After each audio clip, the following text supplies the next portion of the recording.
오늘도 매일의 기도를 통해 하나님께 더 가까이 나오신 여러분을 환영하고 축복합니다. 오늘도 주님과 동행하시는 하루 되시기 바랍니다. 주님과 친밀한 교제를 갖는 시간이 되시길 기도합니다. 주시는 하나님의 말씀은 출애굽기 20장 16절의 말씀입니다. 우리 함께 읽겠습니다. 시작. 내 이웃에 대하여 거짓 증거하지 말라. 아멘. 오늘도 이 새벽 이 십계명의 말씀을 통해서 하나님이 주시는 놀라운 은혜를 누릴 수 있는 우리 성도님들이 될 수 있기를 소망합니다. 오늘 본문의 말씀은 거짓 증거하지 말아라 라고 우리에게 말씀하고 있습니다. 거짓 증거하지 말라는 계명은 우리 공동체 안에서 매우 중요한 메시지를 우리에게 전달해 줍니다. 왜냐하면 오늘 본문의 대상을 이웃이라고 말씀하고 있기 때문이죠. 이 단어는 이웃, 또 동료, 친구, 또 가족 구성원 등 다양한 의미로 해석되어질 수 있습니다. 그러므로 오늘 계명의 이 터전은 작게는 가족으로부터, 또 친구와의 관계로부터 교회, 또 직장 공동체, 그리고 사회에 이르기까지 2명 이상이 관계 맺는 모든 관계들을 말하고 있음을 우리에게 알려줍니다. 이웃이라는 단어는 대상이기도 하지만 관계를 일컫는 말이기도 하죠. 우리가 이 십계명이라는 것이 법이고 또 오래된 시기의 법들을 참고하고 있다는 점을 생각해 본다면 이 거짓 증거, 이 증거라는 말과 증언이라는 말을 여기서는 좀 혼용해서 쓸 수가 있습니다. 이 거짓 증언이라는 단어가 재판 용어라고 생각을 해볼 수 있습니다. 증인은 재판에서 매우 중요하고 판결을 내리는데 결정적인 역할을 하는 사람입니다. 마찬가지로 당시 상황 속에서 증인이 만약에 거짓말을 하게 된다면 그것이 고의이든 그렇지 않든 누군가는 피해를 볼 수가 있었겠죠. 특히 힘이 없는 사람들은 더욱더 그러했을 것입니다. 심지어 사회적으로 매장을 당하거나 목숨을 잃게 되는 일도 있었다고 합니다. 그래서 성경은 항상 두세 증인이 있어야 한다라고 말씀을 하죠. 신명기 19장 15절을 보면 사람이 모든 악에 관하여 또한 모든 죄에 관하여는 한 증인으로만 정할 것이 아니요 두 증인의 입으로나 또는 세 증인의 입으로 그 사건을 확증할 것이다 라고 말씀하고 있습니다. 왜냐하면 한 명의 증언은 잘못된 것일 수 있기 때문이죠. 조금 더 깊게 들어가 보면 뇌물의 문제가 또 걸려 있었습니다. 증언을 바꾸기 위해서 뇌물을 주는 일들이 빈번하게 일어나고 있었던 것이죠. 오늘날에도 그런 일들은 많이 일어납니다. 즉 거짓 증거, 증언 안에는 법 질서를 조작한다라는 의미도 담겨져 있습니다. 또한 증언이라는 단어는 단순히 증언뿐 아니라 속이는 말이나 거짓말의 의미도 가지고 있습니다. 이러한 증언의 공통적인 특징은 대상을 매우 어렵게 만들 수 있고 또 공동체를 분열시킬 수 있다라는 특징을 가지고 있죠. 그래서 우리는 이 거짓 증언하는 것을 매우 경계하고 조심해야 하는 것입니다.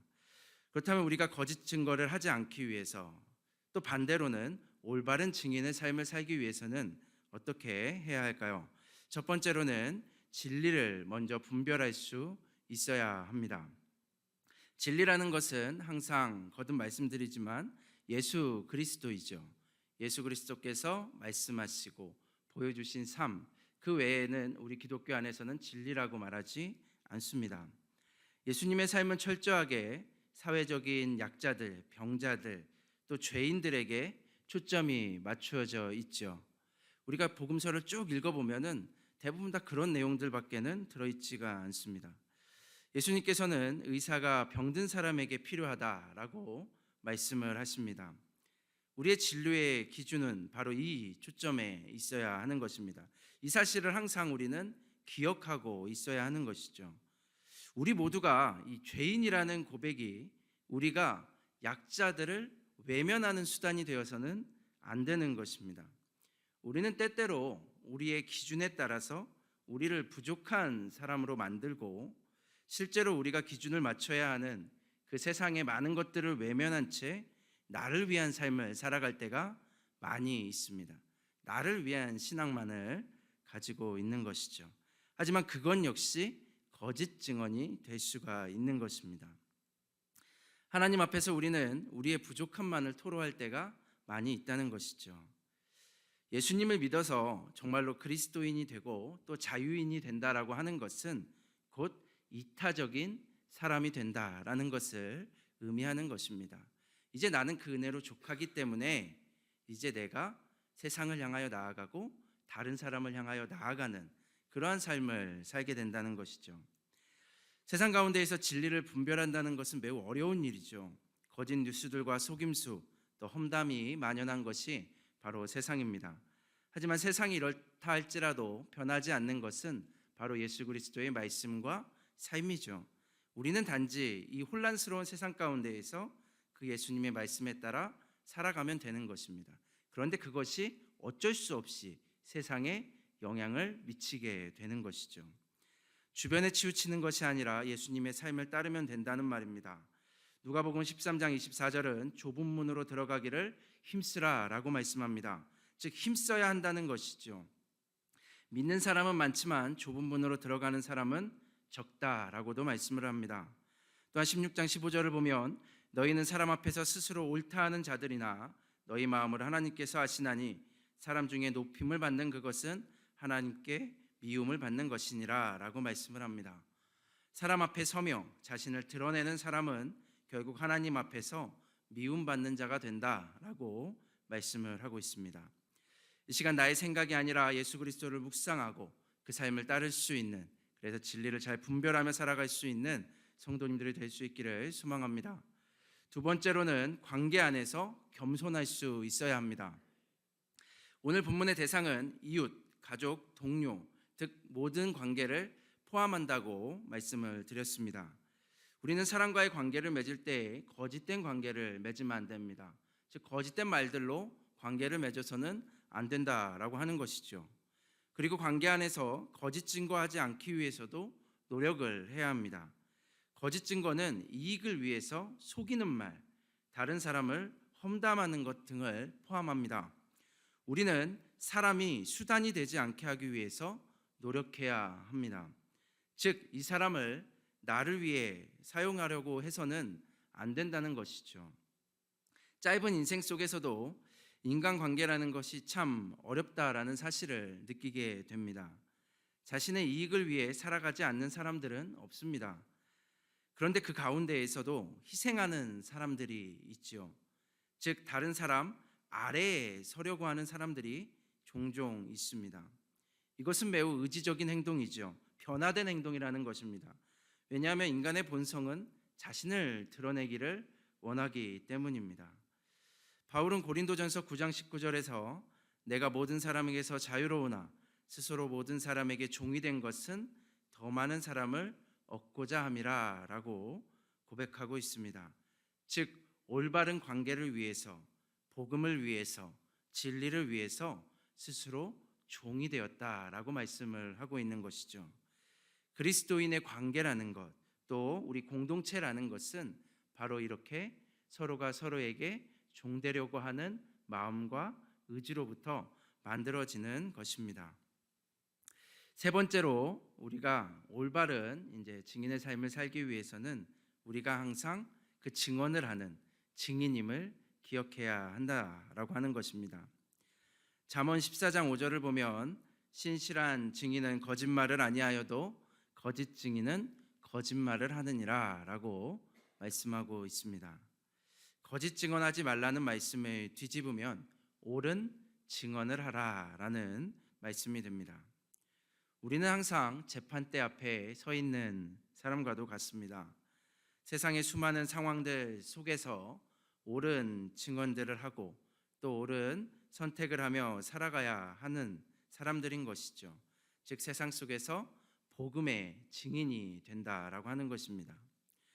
바울은 고린도전서 9장 16절에서 내가 복음을 전할지라도 자랑할 것이 없음은 내가 부득불 할 일임이다 라고 말합니다. 즉 복음을 전하는 일은 사명이었다, 그저 그의 생활이었다 라고 말하고 있습니다. 그렇다면 옳은 증언을 한다는 것은 무엇을 의미하는 것일까요? 이미 말했듯이 그리스도의 사랑을 가지고 낮은 위치에서 관계를 맺으며 또 사회적으로 소외된 많은 사람들에게 그 사랑을 베푸는 것입니다. 마태복음 5장 43절 이하에 보면 원수를 사랑하라는 예수님의 말씀이 기록되어져 있습니다. 그리고 이어서 46절을 보면 이렇게 기록을 하고 있는데 우리 한번 같이 읽어보도록 하겠습니다. 시작. 너희가 너희를 사랑하는 자를 사랑하면 무슨 상이 있으리요? 세리도 이같이 아니하느냐. 아멘. 즉 우리가 서로 좋아해서 사랑을 하고 함께 즐기고 좋은 모임을 갖는 것은 우리에게도 상이 있다라고 하는 것입니다. 어떤 상이 있습니까? 우리에게 즐거움을 주죠. 또 우리에게 유익을 주고 행복함을 주죠. 근데 그걸로 끝이다라고 하는 것이죠. 그것은 하나님께서 주시는 상과는 조금 다르다라고 하는 것입니다. 그래서 예수님께서도 바리새인들을 향해서 너희들은 이미 너희 행동에 대해서 상을 받았다라고 말씀을 하고 있죠. 즉 성경 안에서 말하는 사랑이라는 것은 할 수 없는 사람에게 하는 사랑을 의미하는 것임을 기억하시기 바랍니다. 사랑하는 성도 여러분, 이익을 위한 거짓말과 속임수 또 재미로 하는 험담들로 인해서 거짓 증인의 삶을 살지 마시기를 바랍니다. 그리고 그리스도의 마음을 본받아서 남을 나보다도 더 낮게 여기고 더 높게 여기고 섬김과 사랑으로 또 그리스도의 삶을 살아내며 또 그러한 공동체를 만들어내는 우리 주님의 교회 성도님들이 될 수 있기를 간절히 소망합니다. 우리 시간 제가 마지막으로 선포하고 말씀을 마무리하도록 하겠습니다. 오늘 하루도 올바른 증인의 삶을 사는 이 하루가 되십시오. 우리 함께 첫 번째, 오늘 우리 안에 있는 거짓을 버리게 하소서. 말씀을 온전히 증거하는 삶 되게 하소서.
두 번째, 만물의 주인이신 아버지가 나의 주인이심을 고백합니다.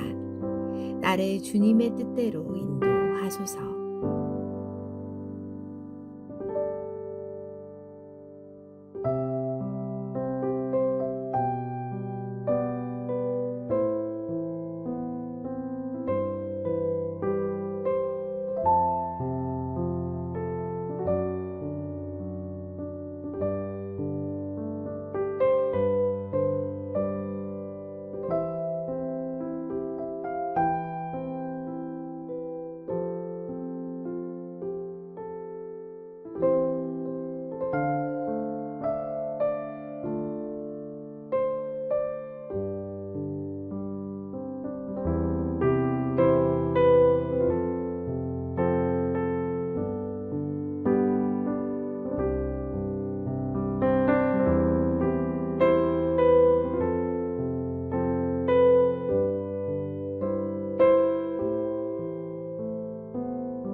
세 번째, 오늘 정직한 말과 행동으로 주님의 진리를 드러내게 하소서.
네 번째, 주일만 주님을 사랑하는 것이 아니라 오늘이 주님을 사랑하는 마지막 날인 것처럼 주님의 이름을 부르게 하소서.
다섯 번째, 오늘 드려지는 금요 예배를 통해 성령님이 함께 걸어가 주시는 길이 무엇인지 깨닫고 말씀대로 이루어지는 은혜를 경험하게 하소서.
하나님께서 우리의 기도에 영광 받으셨습니다. 이제는 우리의 삶을 통해 하나님의 영광이 되시길 바랍니다.